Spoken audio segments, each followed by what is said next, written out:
et de Amina. Il est descendant d'Ismaël, le fils d'Abraham, donc il est de la lignée d'Abraham. Et sa jeunesse, on nous a rappelé qu'il était un homme honnête, intègre, confident. Il n'était pas comme les autres Arabes de l'époque, bien sûr. Et à 40 ans, il reçoit la prophétie. Et pendant 23 ans, il accomplit sa mission. Et sa mission, à la différence des autres messagers, avait un caractère universel. Il suffisait seulement de constater autour de lui, on avait des Noirs, on avait des Romains, et on avait également des Perses et des Arabes et d'autres. Le message de Mohammed était, et l'est encore, bien sûr, nous avons dit une renaissance universelle, un bienfait pour tous, un héritage supranational et une délivrance spirituelle éternelle. Le message de Mohammed, c'est une continuité évolutionnaire des messages précédents, une incorporation bien équilibrée de toutes les révélations antérieures. Et le Coran déclare en des termes sans équivoque que Mohammed, paix et salut d'Allah sur lui, est envoyé à tous les hommes comme messager d'Allah. Et ce même Coran déclare également que Mohammed n'a été envoyé que par la miséricorde de Dieu pour toutes les créatures. Il est le sceau de prophète et le messager de Dieu, c'est-à-dire il est le dernier prophète de Dieu. Et à travers l'exposé, nous avons compris également qu'il fut le seul prophète à accomplir sa mission et à achever son œuvre de son vivant. Et Allah a décrété que Mohammed serait le dernier prophète et ainsi fut-il. Et la nature du message de Mohammed est telle qu'il s'adresse à tous les hommes de toutes les générations. Et c'est pour dire, chers frères et sœurs, comme vous l'avez suivi, Mohammed n'était pas un simple leader d'une race, il fut et l'est encore un homme qui appartient à l'histoire et le meilleur modèle pour celui qui cherche Dieu. En lui, tout homme peut trouver quelque chose à apprendre et d'excellents exemples de bonté et de piété à suivre. Voilà cet homme, Muhammadun sallallahu alayhi wa sallam, qui depuis des siècles suscite divers intérêts, nous avons dit, et c'est en ces termes que nous résumons l'essentiel de cet exposé. Et nous rappelons également à l'auditoire, et comme nous l'avons dit hier, que la prière sera retardée et nous allons la conclure à la première heure de la prière de Isha, comme nous l'avons fait hier. Et donc nous demandons aux frères et sœurs de ne pas se tracasser pour cela. Voilà, chers frères et sœurs, vous venez donc de suivre le résumé de ce thème. Et comme à l'accoutumée, comme d'habitude, nous allons passer à la seconde phase. À la seconde phase de notre activité qui n'est d'autre que l'échange entre nous et nos invités. J'attends toujours la liste qui devait me parvenir. La liste, s'il vous plaît.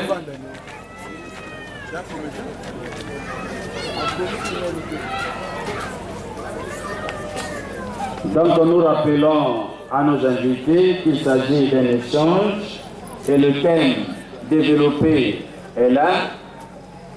Mohammed, le dernier prophète de Dieu, et les interventions doivent être focalisées d'abord sur le thème de l'exposé, mais cela n'empêche pas que les gens posent également des questions qui n'ont pas de lien avec l'exposé.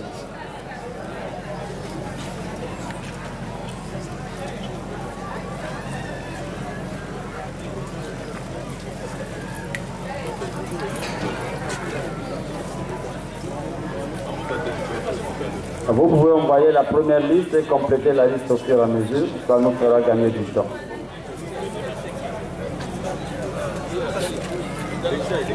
Le premier intervenant peut se présenter. Non, Nico. Décliner l'identité et ensuite poser clairement sa question. Et comme nous rappelons, nous ne sommes pas sur un ring de boxe, mais il s'agit d'échange. Bonsoir à tout le monde, frères et sœurs. Le frère Russell, c'est bien ça? Oui, le frère Russell. Oui, le frère Russell était là hier. Et respect et remerciements au groupe, tous les acteurs du groupe, ce soir pour cette initiative. Alors, je voudrais bien dire ici que moi, étant que chrétien, comme vous me connaissez très bien aussi, parce qu'on était auparavant à Mongali, voilà. Donc, je voudrais bien savoir au propos du prophète, tel que vous venez de le dire, qui est le dernier messager. Alors, sur ce point, nous, dans le christianisme, selon l'histoire qu'on a lue de tous les prophètes qui ont passé avant Jésus, il y avait toujours des signes qui accompagnaient ces prophètes, tels que Moïse, que vous le savez bien vous-même. Quand il se présentait devant l'ange, quand Dieu lui a parlé sur la montagne, et Moïse a posé la question à Dieu pour lui dire que quand je serai devant les enfants d'Israël, quel signe qui ferait croire aux enfants d'Israël que c'est ça qui m'envoie. Et Dieu lui avait montré des signes. Et d'autres prophètes également. Et même quand Jésus vient, quand il était venu, afin que les gens puissent croire exactement à tout ce qu'il faisait, il y avait des miracles qui accompagnaient ces messages, où tout le monde savait cru, parce qu'il avait dit aussi quelque part, si vous ne croyez pas que c'est le Père qui m'a envoyé, croyez au moins à ses œuvres. C'est pour cela que je voudrais savoir, est-ce que le prophète Mohammed, tout durant ces prophéties qu'il avait reçues, malgré le message, est-ce qu'il y avait des signes qui avaient accompagné ce message? Et deuxièmement, je voulais faire un pas en arrière pour voir un peu la racine, parce que c'est les deux plus grandes religions dans le monde qui ont l'influence de convaincre un peu, parce qu'aujourd'hui c'est pas difficile, ou bien c'est pas facile pour un chrétien d'intégrer aussi l'islam. Donc nous voulons savoir, je ne suis pas là pour faire un débat, mais pour faire un partage et surtout sur des choses que je ne vois pas souvent claires. Alors, les deux religions sont tirées d'Ismaël et d'Isaac. Dans la Bible, je vais reprendre un verset.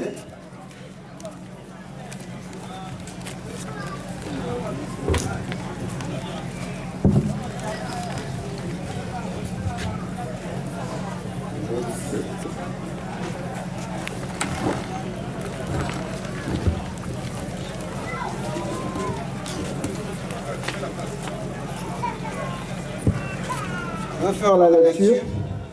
Abraham tomba sur sa face. Excusez-moi, c'est Genèse 16, Genèse 17.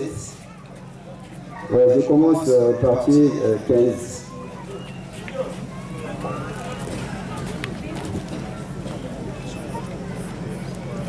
Je dis à Abraham, tu ne donneras plus à Sarah, ta femme, le nom de Sarai, mais son nom sera Sarah. Je la bénirai et je la multiplierai. Je la bénirai, je te donnerai d'elle un fils. Vous pouvez m'excuser, je prends les lunettes. Fais tomber le papier.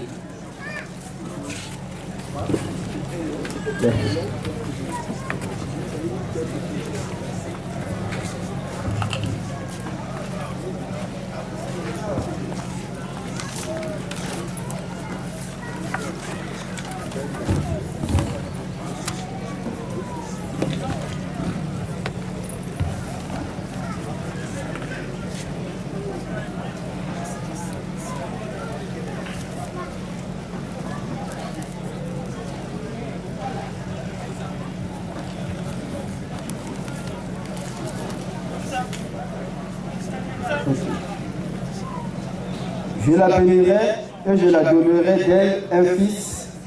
Je la bénirai et elle deviendra. Des nations, des rois, des peuples sortiront d'elle.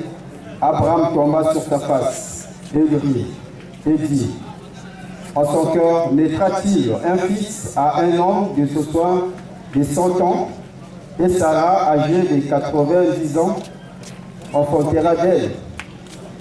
Et Abraham dit à Dieu, ah, qu'Ismaël vive devant ta face. Dieu dit, certainement, Sarah, ta femme, enfantera un fils, et tu l'appelleras du nom d'Isaac. J'établirai mon alliance avec lui comme une alliance perpétuelle, pour sa postérité après lui.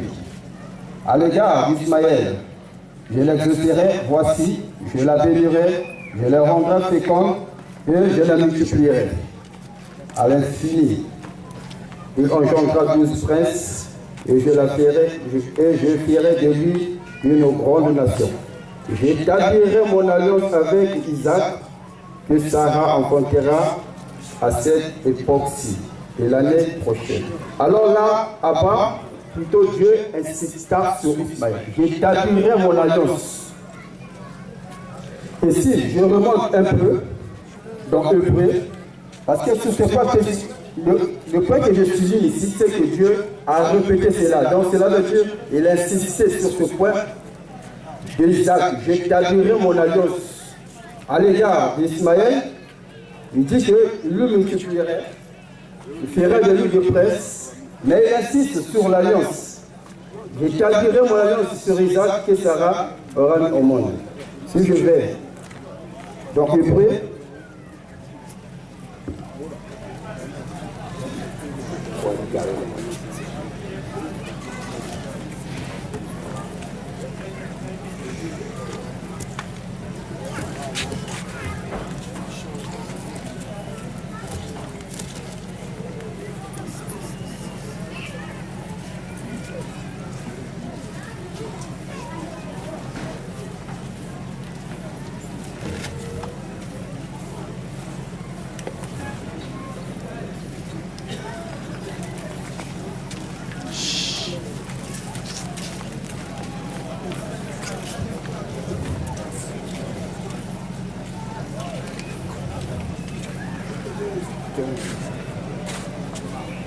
Le frère, moi je peux t'aider. Hein. Excusez-moi, oui, vous pouvez me dire dans Galates 3, verset 16.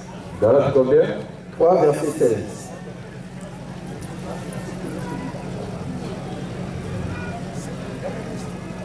Galates chapitre 3, verset 16. Or, la promesse a été faite à Abraham et à sa descendance.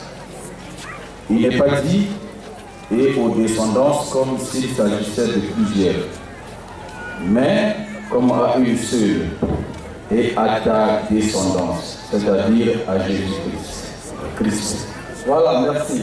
Donc, c'est un peu là où je veux savoir, quand nous disons par exemple alliance, et que nous allons aller un peu loin dans la Bible, c'est ce que j'avais compris, cette alliance, c'est ce qui a fait de Jésus-Christ que les gens aujourd'hui veulent appeler Dieu, mais cette conception ne peut pas être dans tous les chrétiens. Parce que si nous lisons la Bible, nous lisons la Bible. Il y a ceux qui comprennent que Jésus est Dieu, il y a ceux qui comprennent que Jésus est l'envoyé de Dieu, un prophète de Dieu et un Messie de Dieu. Et un fils de Dieu. Nous le comprenons, mais moi aussi j'ai ma conception. Mais sur cela, cette promesse, c'est ce que Jésus-Christ avait établi sur la terre. Et quand vous êtes en train de dire qu'il est le dernier messager, mais Jésus-Christ, plutôt dans Matthieu, plutôt dans Éphésiens 4, verset 10, avant de partir, il avait laissé une mission que les apôtres devaient continuer.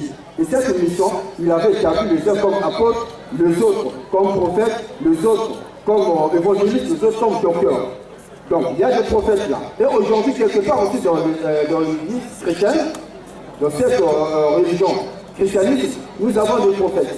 Et ces prophètes-là, donc, ce sont des prophètes qui ne sont pas peut-être des prophètes de Dieu, ce que vous venez de dire selon votre exposé. Parce qu'il y a un prophète aussi qui est là, qu'on appelle peut-être un prophète majeur, William Marion Branham, que vous le connaissez vous-même.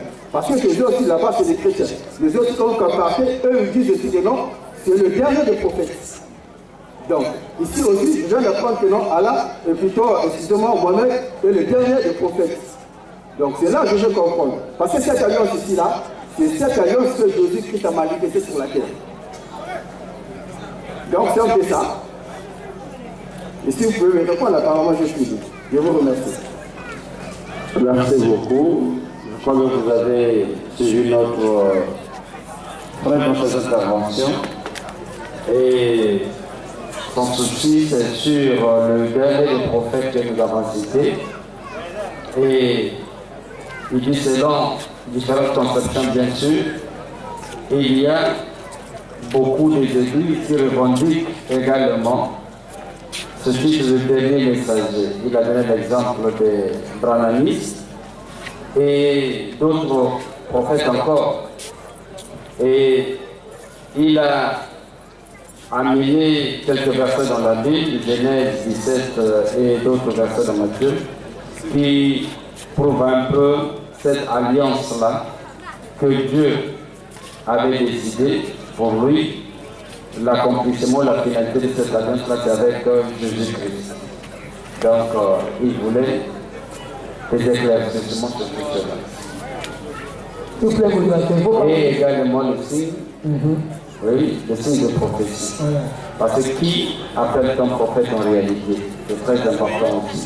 À travers la définition réelle des prophètes, on saura qui est prophète et qui il est. Merci.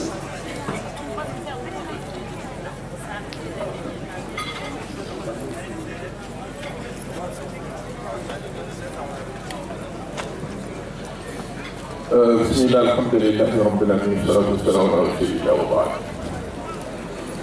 Le nom c'est déjà qui? C'est le frère Yursel.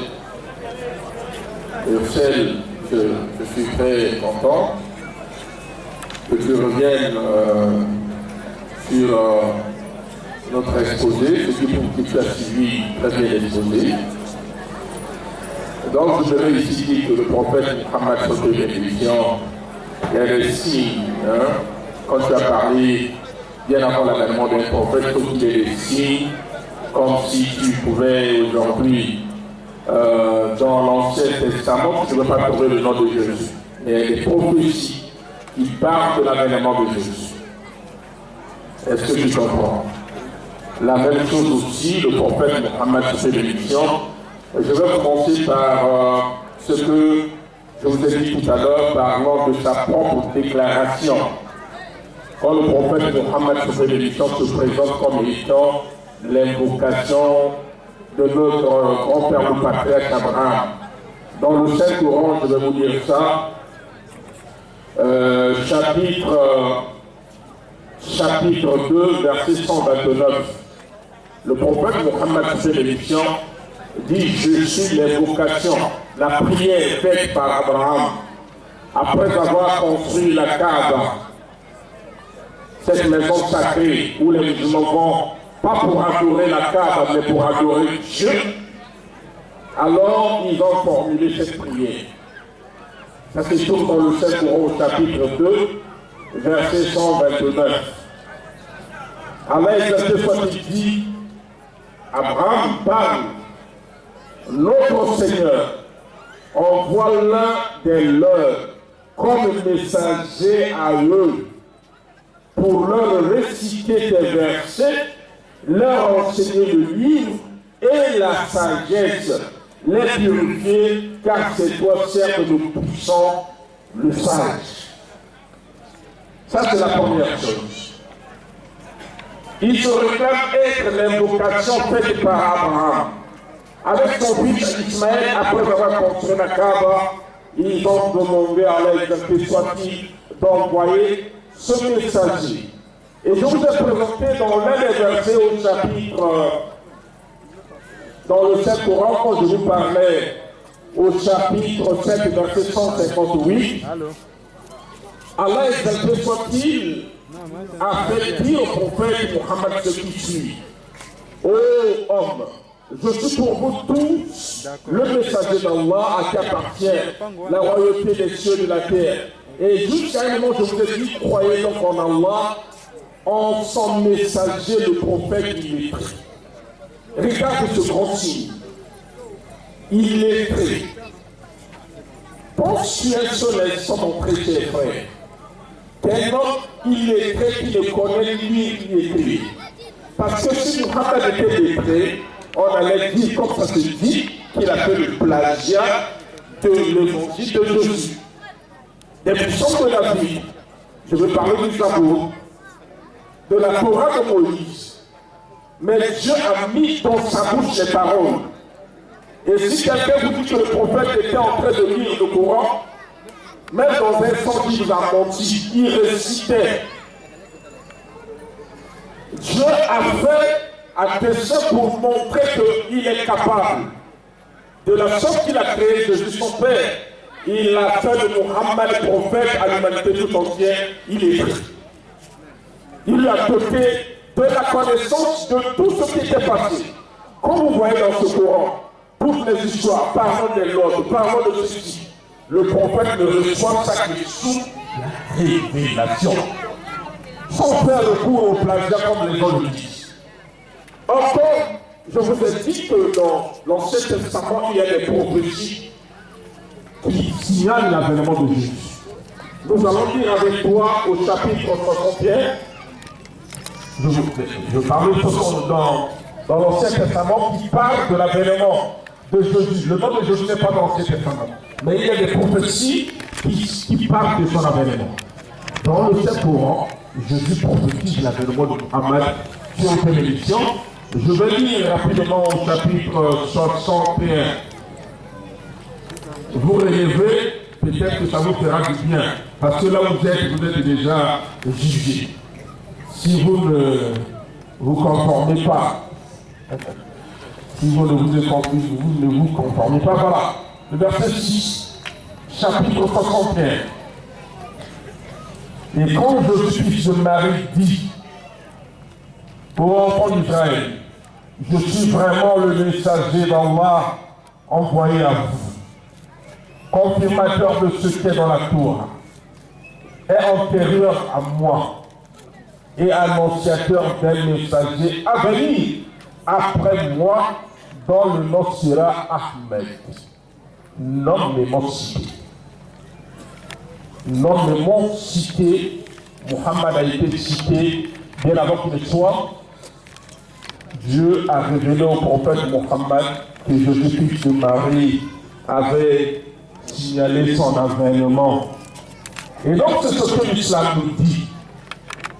Les preuves sont tellement multiples que le plus grand miracle pour prouver la véracité de son message, c'est ce Coran. Ce Coran que tu vois, c'est un livre de 114 chapitres. Le seul sur la surface de la terre que l'on mémorise. Aucun livre que les prophètes ont reçu de Dieu jusqu'aujourd'hui n'est resté intact sans être touché, sans le Coran. Sans le Coran. Vous prenez les Corans qui sont dans la mosquée, je veux parler des livres qui contiennent ces paroles de Dieu. Vous les prenez, vous trouverez les musulmans qui viendront vous réciter par cœur, tel que le prophète l'a reçu, tel que les gens avant 14 siècles qui étaient autour du prophète récitaient, c'est la même lecture qui sera faite.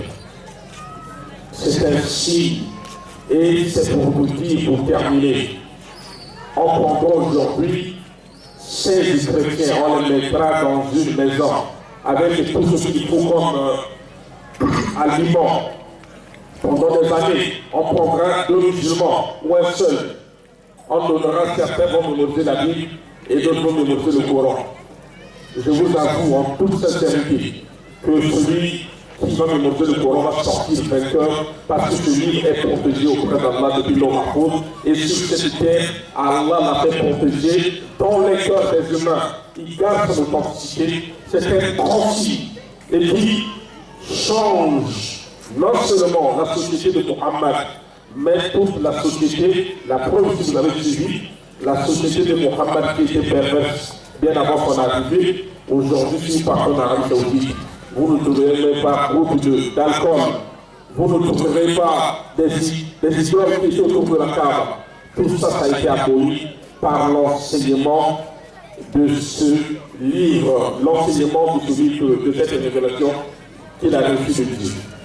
La suite, peut-être des autres vont me compléter, Inch'Allah. Le frère avait beaucoup plus besoin des miracles qui accompagnent le message. C'était ça, sa préoccupation. Des miracles physiques. Voilà. Donc, c'était ça. Les miracles physiques. Voilà. Donc, c'est le même passage que vous avez cité. Hein? Donc, Dieu parle de ça. Le chapitre 61, verset 6. Si vous continuez le verset, il est dit ceci. Je reprends la lecture. Et quand Jésus, fils de Marie, dit: ô enfants d'Israël, je suis vraiment le messager d'Allah, envoyé à vous, confirmateur de ce qui, dans la Torah, est antérieur à moi, et annonciateur d'un messager à venir après moi, dont le nom sera Ahmad. Maintenant on dit: puis quand celui-ci vint, c'est-à-dire quand Ahmad est venu, ok? Puis quand celui-ci vint à eux avec des preuves évidentes, ils disent: c'est là une magie manifeste. Vous comprenez ça? Ici, il veut parler de quoi? Des miracles.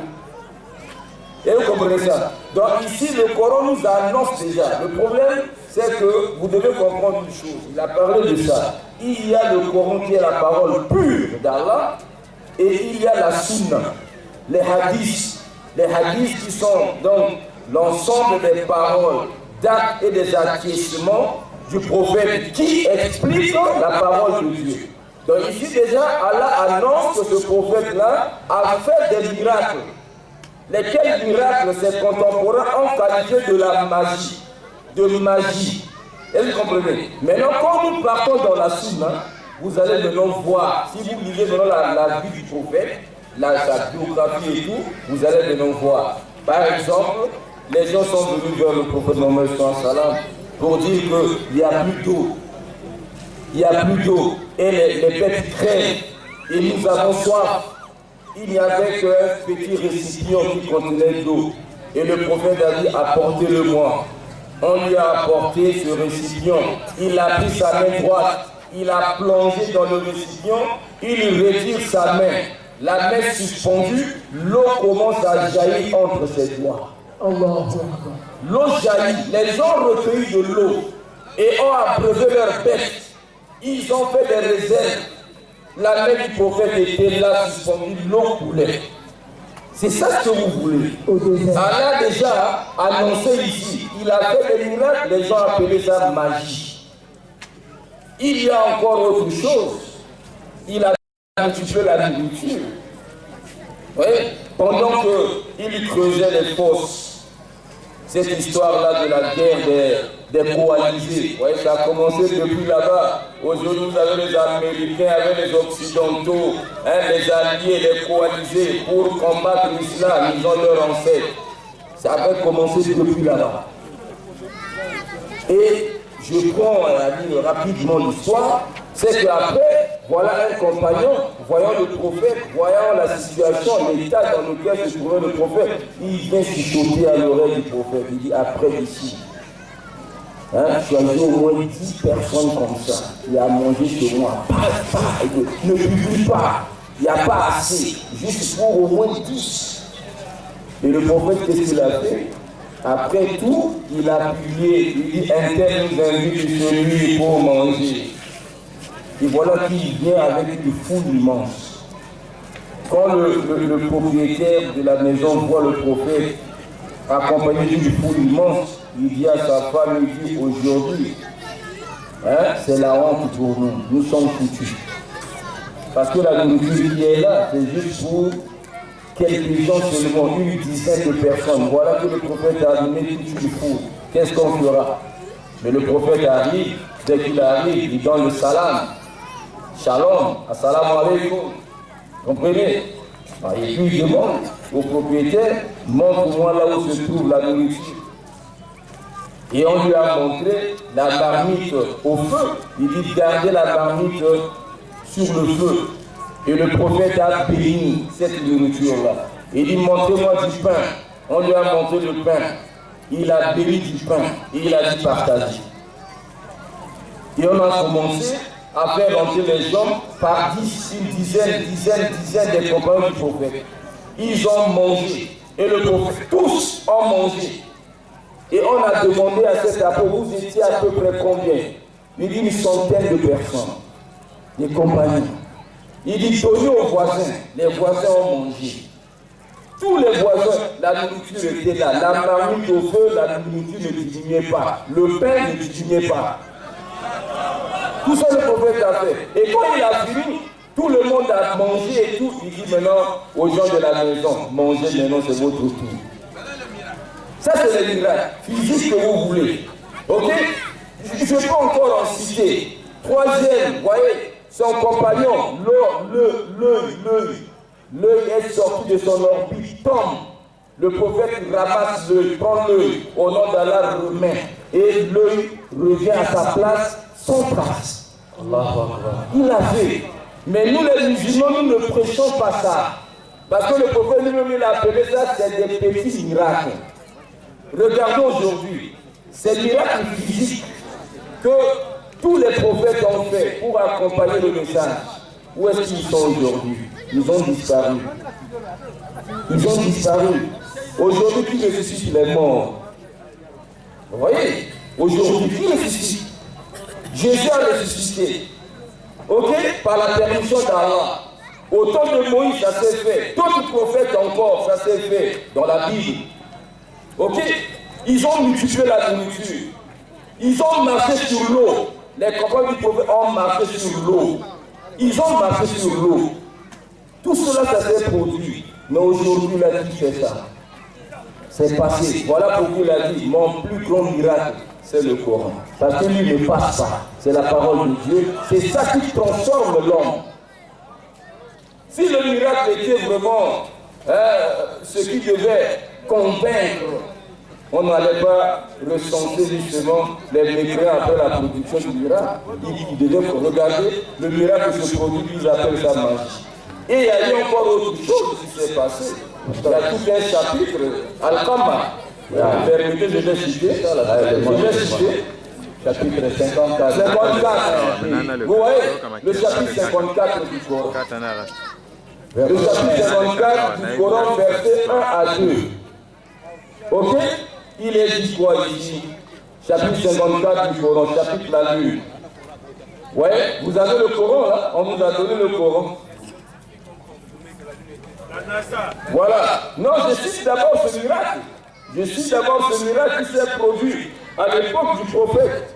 À l'époque du prophète, le prophète a fait ça. Allah a permis que cela se fasse. Et Allah fait descendre dans le Coran, il dit, l'heure approche, et la lune s'est fondue. L'heure approche et la lune s'est fondue. Au chapitre, au verset 2 dit, et s'il voit un prodige, ils s'en détournent et disent une magie persistante.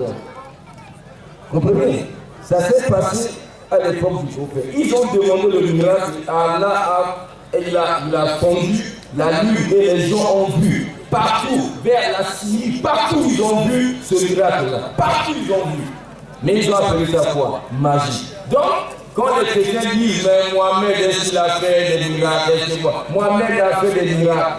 Les gens ont écrit des livres, tout livre, comme Ibn Kassir l'a écrit.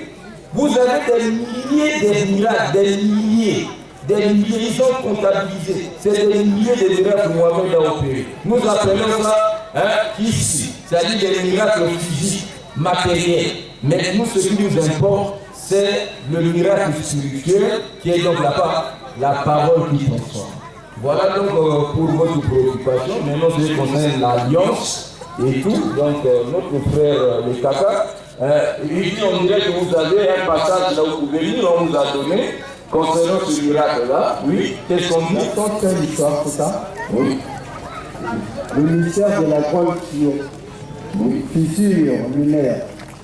Le mystère de la grande fissure lunaire. Oui. Devant la NASA, on relevait une fissure de plusieurs centaines de kilomètres, ainsi que d'autres évasés plus petits, mais ils ne disent pas encore la cause.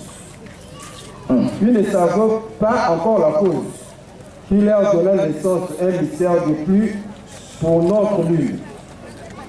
Ils les assimilaient, on peut le dire, certains croyaient que cela serait dû des impacts de mémoire, des impacts de météorites.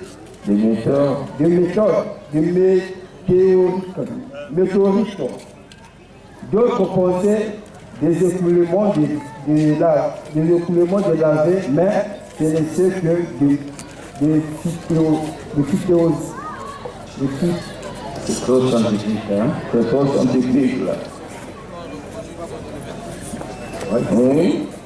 Le point est compris que les scientifiques ont affirmé avoir retrouvé cette fissure-là, et ce qui vient seulement confirmer ce miracle-là qui a été fait à l'époque du prophète Mohammed sallallahu alayhi wa sallam. C'est ce qu'il veut dire là. Oui, C'est compris, quoi. C'est compris. Merci beaucoup. Merci. Donc, on va passer sur le point concernant l'alliance. Merci.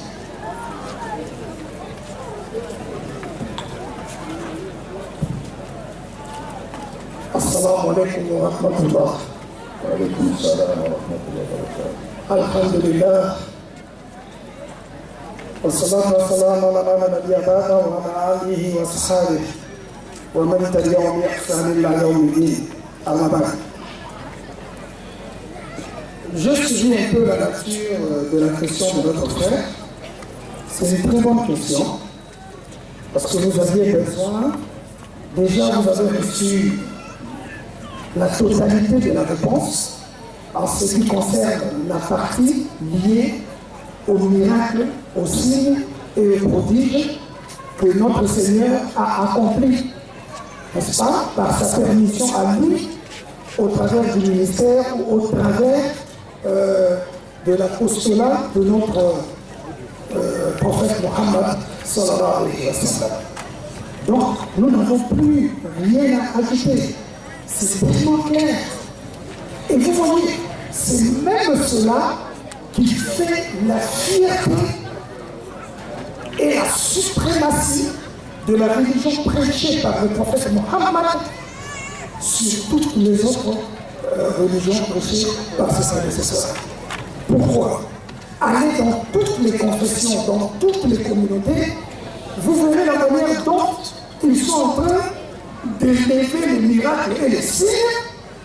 Quand vous entrez là-bas, vous voyez les miracles, vous voyez les signes, entre guillemets, les pseudo-miracles et les pseudo-signes, mais quand vous fouillez dans les profondeurs, vous vous rendez compte vraiment que vraiment, il y a le monde qui est dans l'Église, et l'Église se trouve bel et bien dans le monde. Nous tenons à rappeler que celui qui est en train de parler était un ex-pasteur.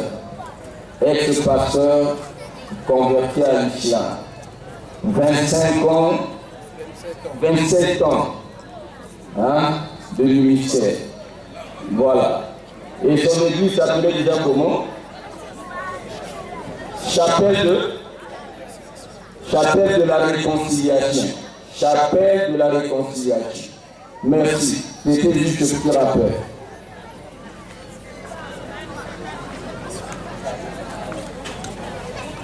Conseiller juridique national à l'époque de l'Église du réveil du Congo à l'époque. Bon, donc, vous comprenez, mon frère, quand vous venez en islam, notre grand miracle, vous voyez, là, notre chair était en train de l'élever dans la sunna, dans la tradition de notre prophète, alayhi salatu wassalam, un certain nombre de faits, un certain nombre de réalisations, des signes, des prodiges. Mais je peux t'assurer, ça a paru comme quelque chose de nouveau, même chez les musulmans. Et pourtant, c'est la vérité qu'il y a dans des livres, dans beaucoup de livres écrits par des grands chers. Vous comprenez? Donc, c'est des miracles accomplis, mais qui aujourd'hui apparaissent comme quelque chose de nouveau chez certains musulmans. Vous savez pourquoi? C'est parce que cette religion que l'islam ne fonde pas sa foi sur le superflu, ne fonde pas la dynamique de sa foi sur les signes, les prodiges, les miracles. On n'en a que faire. Je n'ai pas besoin de voir un paralytique qui marche pour croire que Dieu est Dieu. Je crois parce que j'ai écouté la parole et je crois qu'il est Dieu et il reste là et il n'a pas d'égal et je reste là. Miracle ou pas miracle, je m'en moque. Voilà l'efficacité de la foi musulmane. Mais allez, restez ne plus que 30 minutes dans une église. Écoutez le prédicateur. Il vous parlera peut-être de 10 minutes de certaines paroles de la Bible, mais tout le reste, les 20 minutes restantes sur le corps, les signes, les miracles, tu verras, tu toucheras, tu auras, approche-toi, si tu donnes ceci, tu auras. Donc l'église devient un club de Pessangaï, Kabelangaï, Salolangaï, Lakisangaï, les gens veulent le kimonameso. Nous, on n'en a pas besoin. Dieu a dit, son messager a confirmé, fini. C'est la vérité, on y croit et on y reste. Voilà pourquoi, mon frère, avant même que je ne rentre dans des petits signes que je vais donner par rapport à des petits réponses que je vais donner par rapport à ta préoccupation sur les signes de la présence du prophète alayhi salatu wassalam, notamment dans la Bible, puisque tu l'as posé, tu as dit, mais il y a d'autres prophètes, Jésus, les autres, on a quand même entendu certaines prophéties, mais pour le prophète Muhammad, est-ce qu'il y a même certains signes? Je pense que ça a été ta première préoccupation. Je vais donner juste quelques petits éléments. Mais moi, je te l'ai dit déjà noir sur blanc, que le prophète Muhammad, paix et bénédiction d'Allah sur lui, est bel et bien dans la Bible. Je dis qu'il est bel et bien dans la Bible. De même que nous, tous les musulmans, nous croyons que Jésus-Christ, paix d'Allah sur lui, est bel et bien, a été bel et bien annoncé dans l'Ancien Testament. Mais si je peux vous demander un seul verset où il est inscrit le nom de Jésus dans l'Ancien Testament, il n'y en a pas. Mais cependant, nous croyons qu'il y a des prophéties qui en ont parlé, comme notre cher Mbolo a su en parler tout à l'heure. Ok. Vous avez fait allusion d'entrée de Genèse chapitre 17. Mais moi, avant de parler de Genèse chapitre 17, je crois parce que pour comprendre Genèse 17, verset 19 avant, il faut commencer d'abord par comprendre Genèse chapitre 15, verset 2 à 4. Vous comprenez? Dans Genèse chapitre 15, verset 2 à 4, Dieu appelle notre patriarche, notre père, dans la foi Abraham. Mais Abraham avait une inquiétude en lui. Il n'avait pas d'enfant. Il dit à Dieu, mais tu m'appelles, tu m'envoies vers une destination que je ne maîtrise pas. Mais tu ne m'as pas donné de la postérité. Celui que j'ai chez moi, Eliezer et Théma, c'est un enfant qui est né dans ma maison, mais il n'est pas le fruit de mes entrailles. Qui donc sera mon héritier? Et quand Abraham demandait l'héritage de la part de son Seigneur, ce n'était pas pour hériter de ses moutons, de ses bœufs, de ses maisons, de son argent, de son or. Non, il cherchait un héritier qui devait perpétuer la foi qu'il avait en Dieu. Parce qu'il est le père, le grand signe du monothéisme. Vous comprenez? Il demandait un héritier qui pouvait perpétuer sa foi. Et au verset 4, Dieu lui dit non, Abraham, Eliezer de Théma, le fils qui est né dans ta maison, c'est pas.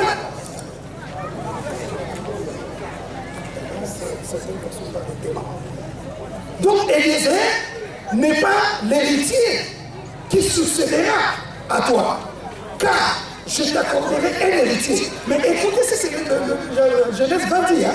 Il dit, cet héritier-là ne sortira pas des entrailles de Sarah, ta femme, ne sortira pas des entrailles de Maïmouna, ne sortira pas des entrailles d'Aïcha. Dieu dit à Abraham, cet enfant sortira de tes entrailles à toi. Parce que c'est une promesse que Dieu avait faite à Abraham et non à sa femme. Il n'a pas cité le nom d'une femme. Il a dit, il sera le prémisse de tes entrailles.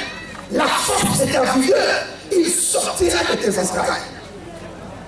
Et plus loin, nous avons vu, Dieu va donc lui accorder son premier fils. Et quand Dieu lui accorde ce fils, Dieu lui-même donne le nom à ce fils-là. Il l'appelle du nom d'Ishmaël. Ishmaël, qui veut tout simplement dire, Dieu a exaucé ma prière. Quelle a été la prière qu'Abraham avait faite? Vous revenez le verset 2, comme je le disais. Donne-moi un fils qui sera l'héritier, qui va hériter de ma foi et qui va perpétuer cette foi. Raison pour laquelle tu pourras maintenant lire et comprendre ce que toi-même tu avais dit. Genèse chapitre 19, verset 17, plutôt verset 19. Mais moi je vais ajouter le verset 20. Et il y a quelque chose au verset 20, quand le pasteur lit, il ne s'arrête qu'au verset 19, que vous avez tous dû soulever. Il ne lise jamais le verset 20. Alors tu as ta Bible, lis le verset 19 et 20. Oh, ex-pasteur, Genèse 17, 19, 20. Ou alors notre cher Lekaka peut très vite lire. Vous gagnez le temps. 17, 19 ans. 17, verset 19 à 20.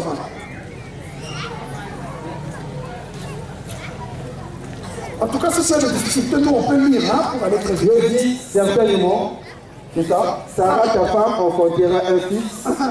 C'est ça? Allez, vas-y. Que tu lui appelleras du nom d'Isaac. J'établirai mon alliance avec lui comme une alliance perpétuelle pour sa postérité après lui. À l'égard d'Israël, ça c'est le verset 20. je t'exauce. Non. C'est ça? Arrête-toi seulement là. Okay. À l'égard d'Ismaël, je t'ai exaucé. Ok. Mon frère, je veux que tu comprennes. Je parlerai très simplement. Vous voyez, lorsque vous lisez le verset 19 du chapitre 17, Dieu fait une promesse à Abraham. Là, Dieu lui a déjà donné son deuxième fils. Et Dieu lui-même donne encore un nom à ce deuxième fils, le nom d'Israël. Israël, qui veut dire le rire. Car lorsque Dieu a donné cette promesse à Sarah, selon la Bible, elle avait ri. Alors que pour le premier fils, Dieu avait donné le nom d'Ishmaël. Dieu a exaucé ma prière. Quelle prière? J'avais lu au chapitre 20, la prière qu'Abraham avait faite à Dieu, lui demandant une postérité. Mais Dieu dit, la Bible dit au verset 19, l'année prochaine, dans la même période, Sarah ta femme aura un fils, et tu lui donneras le nom d'Israël, donc Isaac. J'établirai une alliance, comme, il faut souligner le mot comme, j'établirai une alliance, comme une alliance perpétuelle, avec lui, ce fils-là, Isaac, et sa postérité après lui. Vous voyez ce que Dieu fait? Dieu laisse d'abord le premier fils. Parce que lorsque Abraham a eu Isaac, Ismaël avait déjà 14 ans. Abraham l'accompagnait partout. Abraham lui avait enseigné la foi de son Dieu. Abraham lui avait appris à être un guerrier, appris à faire la chasse, lui avait tout appris. Il était l'amour et la force d'Abraham parce qu'il était le prémisse des entrailles d'Abraham. La force de sa vigueur. Vous comprenez? Et 14 ans plus tard, Dieu va donner un enfant à Sarah. Et maintenant, Dieu laisse l'aîné. Je vais interpréter le verset 20 tout de suite. Il cache d'abord l'aîné. Dieu dit, je vais établir une alliance. Une alliance comme une alliance perpétuelle. Donc, comme une alliance éternelle. Donc, cette alliance ne sera pas éternelle, mais elle sera comme éternelle. Parce qu'elle aura un début et elle aura une fin. Nous en parlerons aussi dans la Bible. Et au verset 20, il dit, quant à Ishmaël, je t'ai exaucé. Abraham, ce que tu m'as demandé par rapport à ton héritage, tu l'as déjà. Moi, Dieu, je t'ai exaucé. C'est ton fils là, Ishmaël. Raison pour laquelle je l'ai appelé Ishmaël. Dieu a exaucé ta prière, Abraham. Pour ça, pour ta demande, hein, c'est déjà fait. Vous savez pourquoi?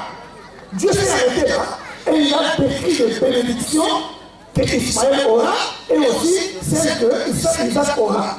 Vous savez pourquoi Dieu s'est arrêté là et il a donné seulement les bénédictions?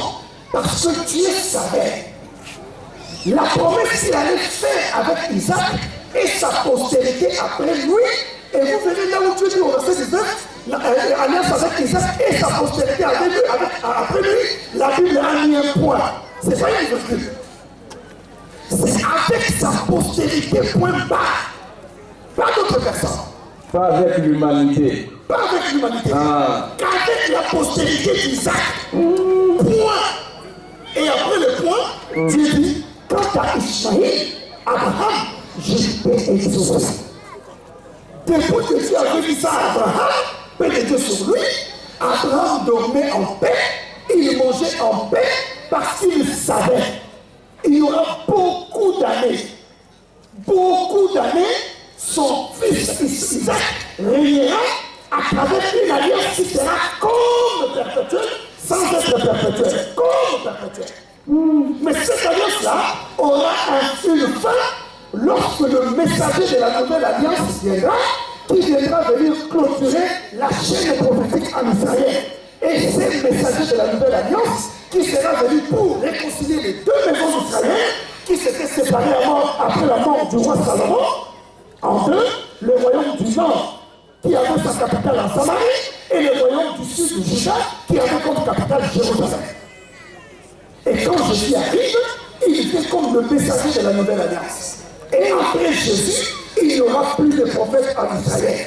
Point. C'est ça l'explication du point. Jusqu'au jour du jugement dernier, il n'y aura plus un autre prophète en Israël. Pendant ce temps, les Juifs sont en train d'attendre leur Messie, alors que leur Messie était déjà passé. Point. Maintenant là, c'est le temps de la prophétie que Dieu avait faite à Abraham. Il veut y avoir maintenant quelqu'un qui doit être issu de la postérité d'Ismaël, qui doit perpétuer la foi d'Abraham. Et quand vous regardez, mon cher frère l'islam, quand vous regardez ce livre, le Coran, de bout en bout, du début à la fin, c'est la foi d'Abraham, c'est la foi de Jésus, c'est la foi de tous les prophètes véritablement envoyés par Dieu. C'est pourquoi il n'y a pas un seul enseignement sur la surface de cette terre qui pourra tenir face à l'enseignement donné par le champion du taoïsme, le fils d'Abdullah, le dernier des messagers, Muhammad sallallahu alayhi wa sallam. Allahu Akbar. Et pendant que je parle, que Dieu vous guide, mon frère, à vous ouvrir les yeux du cœur, les yeux intérieurs, à renouveler votre intelligence pour que vous arriviez à discerner entre ce qui est mal et ce qui est bien, la vérité et le mensonge. Car celui qui embrasse l'islam, celui qui suit le message d'Allah, tel que prêché par son messager, c'est celui qui a tenu une lance solide. Mon très cher frère, je vais encore parler profondément de ça, parce que si je vais entrer là, jusque dans l'accomplissement de cette prophétie sur la nouvelle alliance, parce que là, je vais encore te montrer, comme je disais, que le prophète Mohammed est dans la Bible, je vais attaquer maintenant Daniel chapitre 2 et Daniel chapitre 7. Mais je risque d'être un deuxième conférencier. Si vraiment on veut m'accorder le temps, alors on attaque Daniel maintenant pour que je te montre Muhammad dans la Bible. Paix et salut dans la société. C'est pourquoi Dieu a dit aux Justes, Jésus plutôt a dit aux Justes, le royaume des cieux vous sera enlevé et sera donné à un autre peuple qui ne connaissait ni foi ni loi. Et c'est ce peuple-là qui en produira des fruits. quand Jésus arrive, chez ses frères, qui sont les Juifs, certains ont cru en lui, mais nombreux n'ont pas cru. Ils l'ont traité pour un imposteur. Parce qu'en fait, pendant que vous adorez Jésus, les chrétiens, donc vous surestimez Jésus, les Juifs, eux, ils l'ont sous-estimé.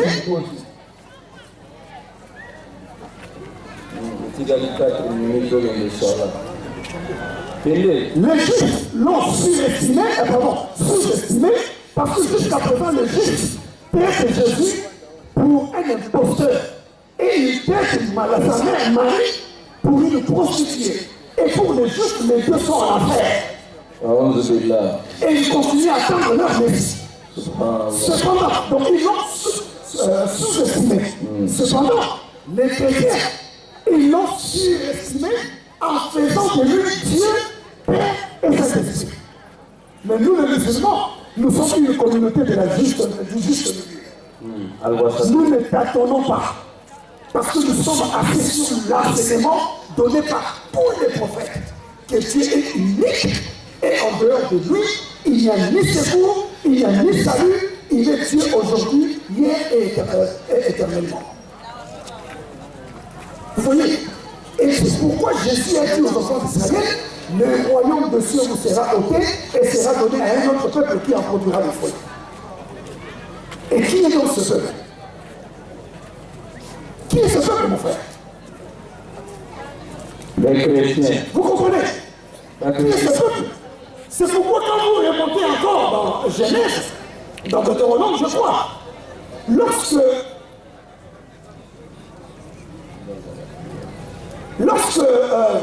Dieu parle au sujet,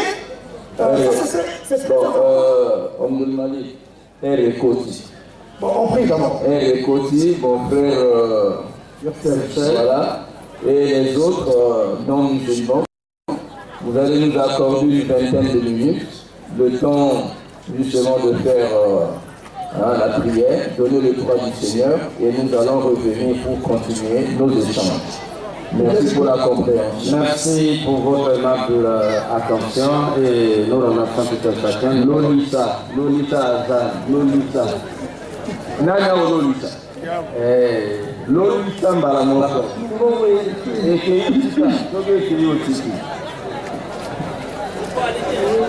Tika, Hussein, Ben Azan Kouna. Hantu.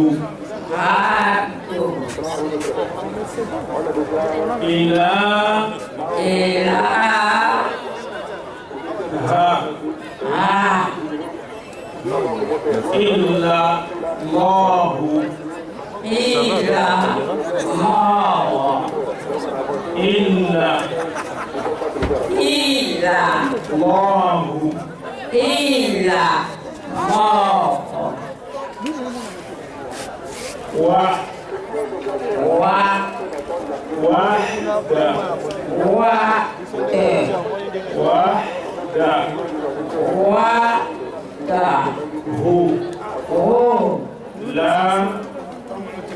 la sharika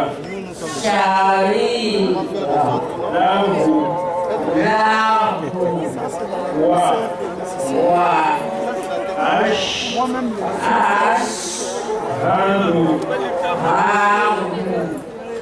anna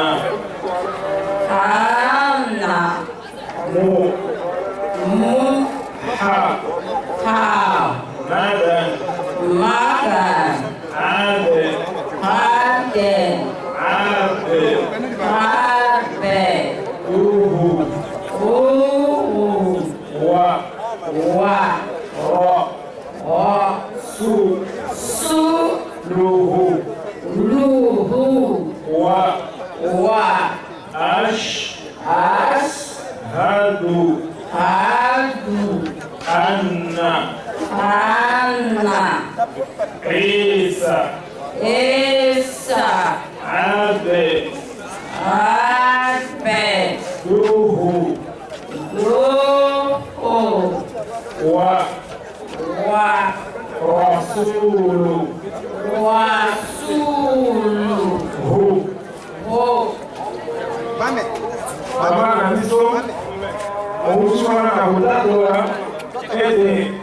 ushobora kuzana umutima no kuzana umukomere zabe mususu ya kukwambira na musoro azalite kaka Allah yemeye azamana ilokote mozalisi ya likolo pena mandeli pe muzimi mususu na mutema pe utatu na kumoko ete Muhammad kime anzabe za likolo naye azali oumbo pe mutistami ya Allah wana mulongo muliba pe muzimi mususu na mutema pe olumina mulongo ete Jesu doye masia Bwana na Maria azali muumbo pe mutistami ya Allah wana bana ya Israeli dele okumi bizima zambe alifisi masumu na onyoso zambe alifisi wana kati ya Islam pale kelo awa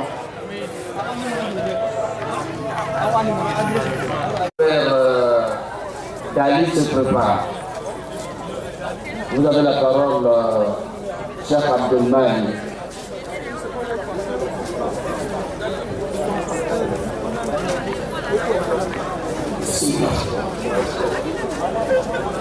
Ok, donc c'est ce que j'étais en train de dire. Ce que je voudrais a priori relever d'abord la différence qu'il y avait entre la promesse faite à Isaac, qui devait être une promesse comme une promesse perpétuelle, mais que cette promesse devrait connaître son déclin à l'arrivée ou à la venue du dernier messager qui devait venir pour clôturer la prophétie que Dieu avait faite à notre père Abraham à travers le fils Isaac. Donc, le verset 17, comme je disais, dit que cette alliance, Dieu la ferait entre lui et Isaac et sa postérité après lui. Et quant à Ismaël, Dieu a déjà exaucé Abraham. Pour Ismaël, Abraham pouvait dormir en paix, pouvait servir son Seigneur en paix, parce que Dieu avait déjà exaucé. Il ne restait même pas qu'à Dieu d'attendre le temps opportun pour susciter un dessein à travers la postérité d'Ismaël, celui qui devrait accomplir l'œuvre que le père Abraham avait commencé, et cela de manière la plus parfaite possible. Et c'est pourquoi Jésus disait, comme nous l'avons dit aux enfants d'Israël, que c'est pourquoi le royaume vous sera ôté et sera donné à un autre peuple, pas à un autre homme, à un autre peuple, autre que le peuple d'Israël, à un autre peuple. Et quel est le peuple issu de la postérité d'Abraham? Parce que Dieu ne pouvait pas sortir de l'alliance qu'il avait avec Abraham. C'est pourquoi il lui avait donné deux postérités. Une postérité dont l'alliance est déjà claire, et Jésus est venu comme le dernier messager, et après lui par d'autres messagers. Et encore là, il faut souligner que Jésus-Christ, peut-être là sur lui, n'était venu que pour la postérité d'Isaac. Que pour la postérité d'Isaac. C'est pourquoi même au moment, avant même sa naissance, Dieu envoya un ange à Joseph. Puisque lorsque Marie tombe enceinte, Joseph, selon la coutume juive, voudrait vraiment rompre cette relation avec sa princesse. Il a même pris la décision de rompre. C'est alors que Dieu va lui envoyer l'ange Gabriel pour lui dire, dans Matthieu chapitre 1, verset 20 à 21, il lui dit, David, Joseph plutôt fils de David, ne crains pas de prendre Marie ta femme, car l'enfant qu'elle porte vient du Saint-Esprit. Elle enfantera un fils et vous lui donnerez le nom de Jésus. C'est lui, le fils-là, qui sauvera son peuple de ses péchés.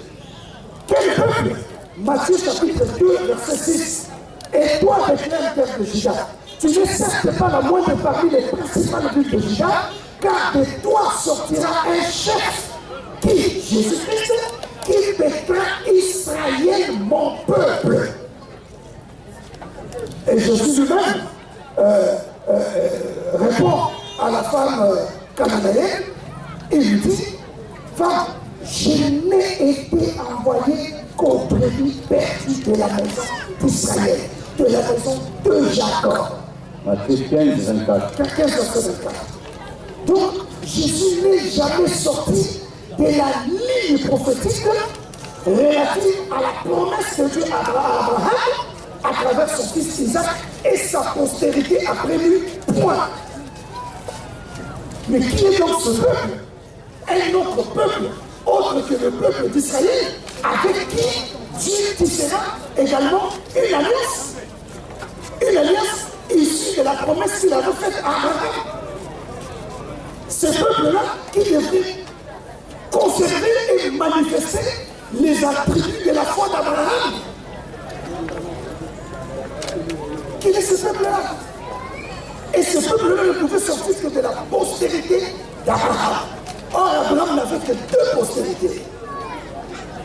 Or, les Juifs aujourd'hui, ils ont renié les prophètes de Dieu, ils en ont tué, ils en ont lapidé, ils en ont massacré les uns, jusqu'à renier même le dernier prophète qui était venu pour la nouvelle alliance, promise par Dieu à leur père Abraham. Mais il y a encore une autre postérité qui est la postérité d'Israël. Et c'est cette postérité pour laquelle Dieu avait dit à Abraham, reste en paix, je t'ai exaucé. Et c'est pourquoi il n'y a pas une seule religion sur la surface de la terre qui est en train de faire promouvoir la foi d'Abraham, la foi de tous les prophètes véritablement envoyés par Dieu, plus que la religion islamique. Il n'y en a pas. C'est pourquoi cette religion constitue un cauchemar pour l'Union européenne, pour les États-Unis, pour l'installation effective du nouvel ordre mondial. Quand vous posez la question même sur Internet, à toutes ces personnes elles disent notre plus gros cauchemar aujourd'hui, c'est l'islam. Car c'est la seule religion où il n'y a pas de démocratie dedans, il n'y a pas de socialisme dedans, il n'y a pas de capitalisme dedans, il n'y a pas de pensée créée par l'homme dedans. Il n'y a que l'obéissance à la volonté de Dieu, la loi de la vérité qui prime sur tout le monde est uniforme, nous sommes tous égaux devant Dieu et seul Dieu doit régner, comme Jésus disait dans la prière qu'il a apprise à ses disciples, que ta volonté soit faite sur la terre comme au ciel. Je m'arrête là, peut-être que moi-même, Ibrahim Metaka pourra ajouter quelque chose. Merci beaucoup notre très cher frère Abdelmadi, l'ex-Paxa, pour cet exposé. Merci une fois de plus. Alors nous revenons sur notre mouton pour continuer. Et le frère Dali, Dali, ok. Donc vous avez la parole, votre préoccupation, comme nous avons dit. Soyez précis et concis pour que nous ferons le temps. Merci. Seulement, j'ai plusieurs préoccupations. Et puis une seule question. Dans mes préoccupations, je reviens des allégations où le frère Abdul Malik, il a eu à tenir à Mongali à propos du concile de Nicée sur les contacts apocryphes, les contacts évangiles dans les comptes qui ont été déclarés apocryphes. Les 34 contacts évangiles lors du concile de Nicée en l'an 324. Dont les 4 ont été, les 30 ont été déclarés apocryphes. Et puis, le frère Cheikh Dissou, dans les coulisses, on a eu une petite discussion où il disait les chiites, c'est un secte. En fait, ma préoccupation, c'est de lui montrer le contraire, que le chiisme n'est pas un secte, c'est plutôt l'islam. Donc, si je peux évoluer sur le concile de Nicée, en tout cas, mon frère Abdul Malik s'est trompé beaucoup en se disant que Constantin a imposé la consubstantialité du Christ. Non. Je parle de la consubstantialité du Christ. Donc vous avez été dernièrement. Moi je pense non. Même si nous partons lire les grands historiens, plutôt Constantin, son but était plus politique. Parce que le christianisme prenait l'essor considérable où il a eu peur de son pouvoir. Ne pouvant que lui-même se convertir en christianisme, et tellement qu'il y a eu plusieurs courants, où vous pouvez, je ne sais pas, du prêtre Arius, dont on parle de la doctrine de l'arianisme, qui disait Jésus était un simple prophète, et d'autres courants, Jésus est le Fils, le Père et le Saint-Esprit. Dans l'ordre du concile de Nicée, il y a eu un débat sur ça, mais qui n'a pas été conclu jusqu'à le concile de Constantinople, où en 381, la consubstantialité du Christ va être définie. C'est ma première préoccupation. Et ma deuxième préoccupation, c'est sur le frère Ngolo, où dans les coulisses, on a eu une petite dispute. Il m'a dit que lui, il a fait peut-être 15 ans. Donc, je ne sais pas si vous vous basez de vos connaissances pour... Est-ce que tu peux aller à l'essentiel? Pardon? Tu peux aller à l'essentiel, à la préoccupation? Oui, je vais à l'essentiel. Je regarde les autres là-bas qui réclament. Si, mon frère, je vais à l'essentiel. Non, je suis en train de vous rappeler vos propos. Voilà, directement, je vais répondre à la question. Voilà.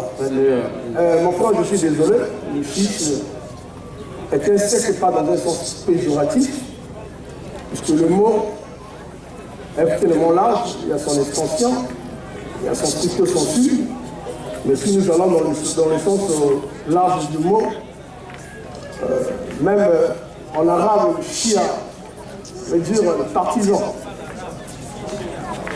Donc si nous revenons dans les sectes, on les définit dans le côté sociologique de religion, les sectes, on peut les définir aussi comme un parti qui sort de l'orthodoxie. Mon but, je vais droit. Tous vos contours dont je suis vu à Mongali, vous avez voulu juste faire voir, je ne sais pas, aux intervenants, que la Bible n'est pas vraiment un livre fiable, mais moi j'irai un peu droit. Vous êtes sunnite. Le sunnisme est basé sur la sunna. Pardon? Mais oui, non, mais pas comment. Regarde, retournez-vous là. Retournez-vous. Regardez derrière. Je suis en train d'exposer. Posez la question. Non, je vous ai dit, j'ai une seule question et des préoccupations. Va ta question. Ça, c'est dans mon introduction, mon frère. Dans mon introduction, je vous ai dit que j'avais une seule question et j'avais plusieurs préoccupations. Va ta question. Je ne sais pas si